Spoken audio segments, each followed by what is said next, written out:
一点物には他にはない魅力がある。人と被らないのはもちろんだけど、それだけじゃない。その時代にしかない色やデザイン、風合い、時を経ていないと出ない味。一言で言うとオーラがある。素敵に年を重ねたマダムにしか出せない雰囲気のような、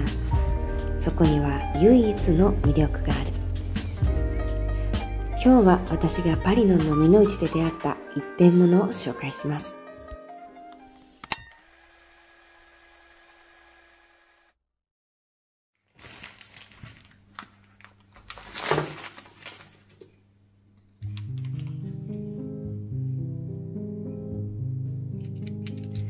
まずはこちらのヴィンテージボタン。大きいものから小さいものまでセットで購入しました。手持ちのお洋服もボタンをヴィンテージボタンに変えるだけでガラッと雰囲気が変わります。コロンとしたボリュームのあるこちらのボタン、ベロアの生地などと相性が良さそう。続いてはこちら、探しに探し回ったワインオープナーです。お気に入りの一点物が生活の一部になるのはとても素敵なこと。身につけているものによって所作が変わるように、日々使うものが変われば生活も変わってくる。だから一つ一つお気に入りのもの、思い入れのあるもので毎日の幸福度を上げていく。どうせ使うならワクワクするものを選びたい。でもこのワインオープナー、実はちょっと使いにくかったりします。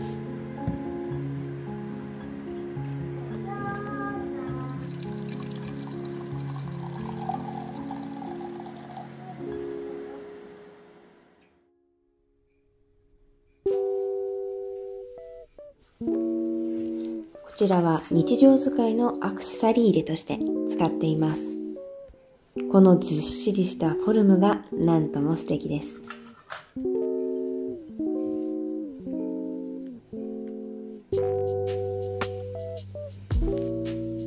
そしてこちらは私と娘のヴィンテージイヤリングです。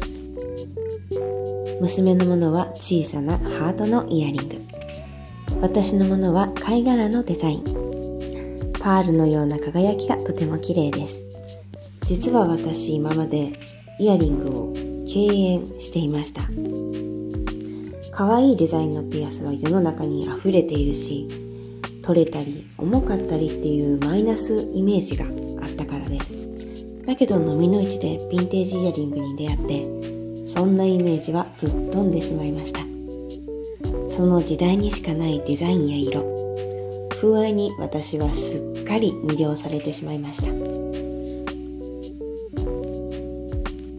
続いてはこちら、ブルーのスウェード地がとても美しいベレー帽です。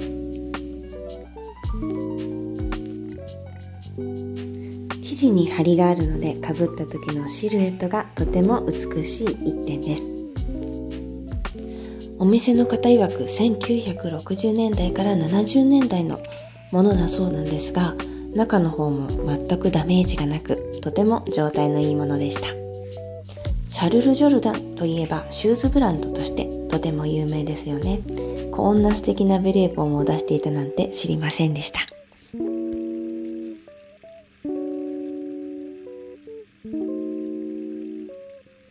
はい、一目惚れしたこちらがヴィンテージのクレージュのコートです。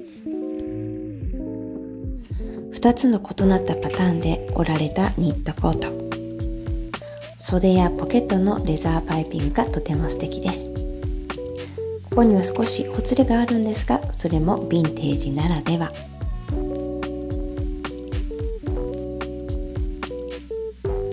タグの感じからして70年代から80年代のコートになると思います。実はこのコート、タグのところにサイズ表示が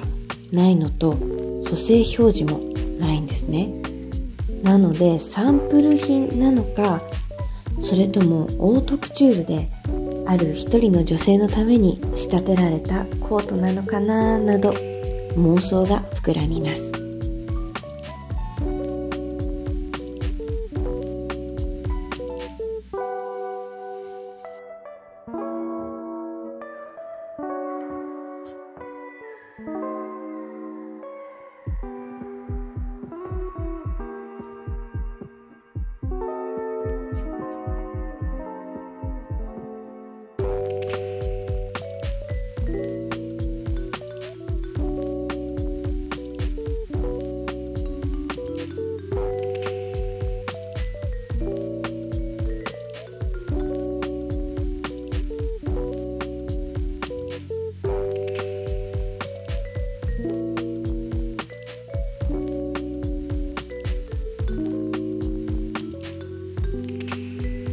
続いてはこちらのブラウンのダブルボタンジャケット。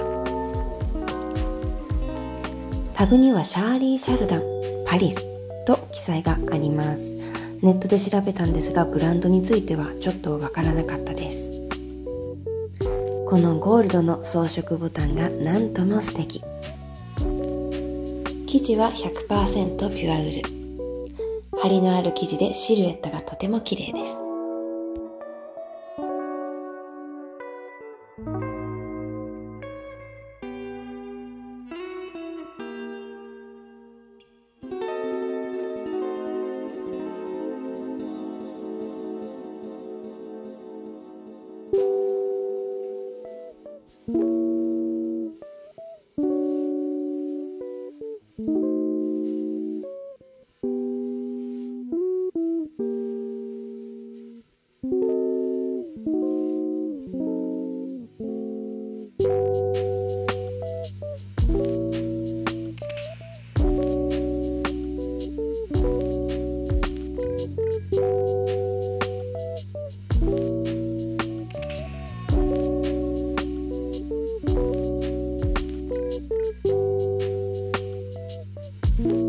続いてはこちらのモノトーンのガラスカート。ストンと下に落ちるラインがとても綺麗です。素材はビスコース 100%。 ドレープの美しさやツヤ感がシルクに似ていることから、安価な代替品として1883年頃から使われているそうです。動くたびに綺麗なドレープが出るこのスカート、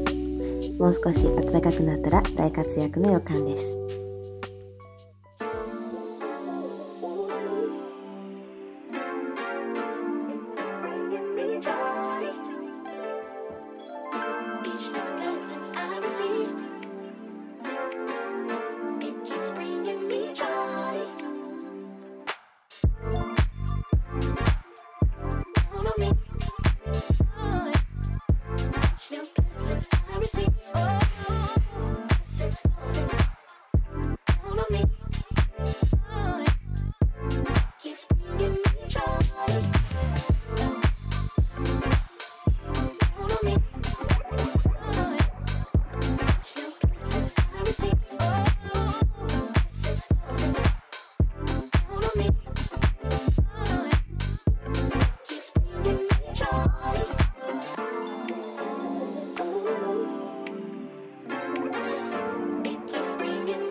いかがでしたでしょうか。パリのみの市の購入品紹介でした。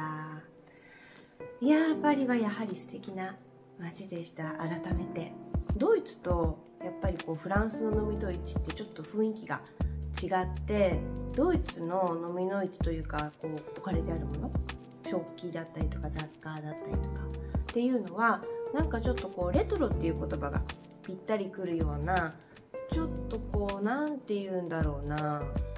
古風で少し可愛らしいものが多いと私は思います。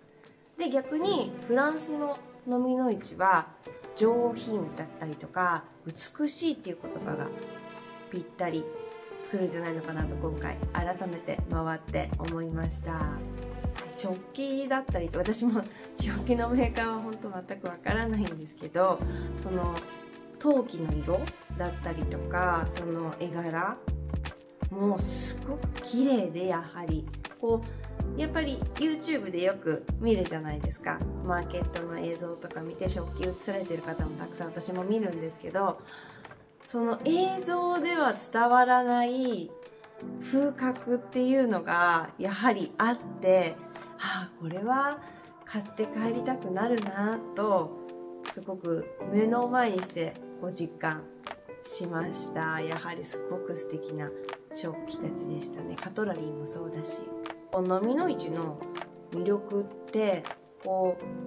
れが欲しいと思って決めて探してっていう楽しさももちろんあると思うんです。私たち今回もワインオープナーだったりとかを探して見つけてやったって喜んでたんですけど、それとは別に自分が思ってもいなかったものに出会えるっていうのが飲みの市の一番の魅力だと私は思っていて、例えばこのクレイジーのコート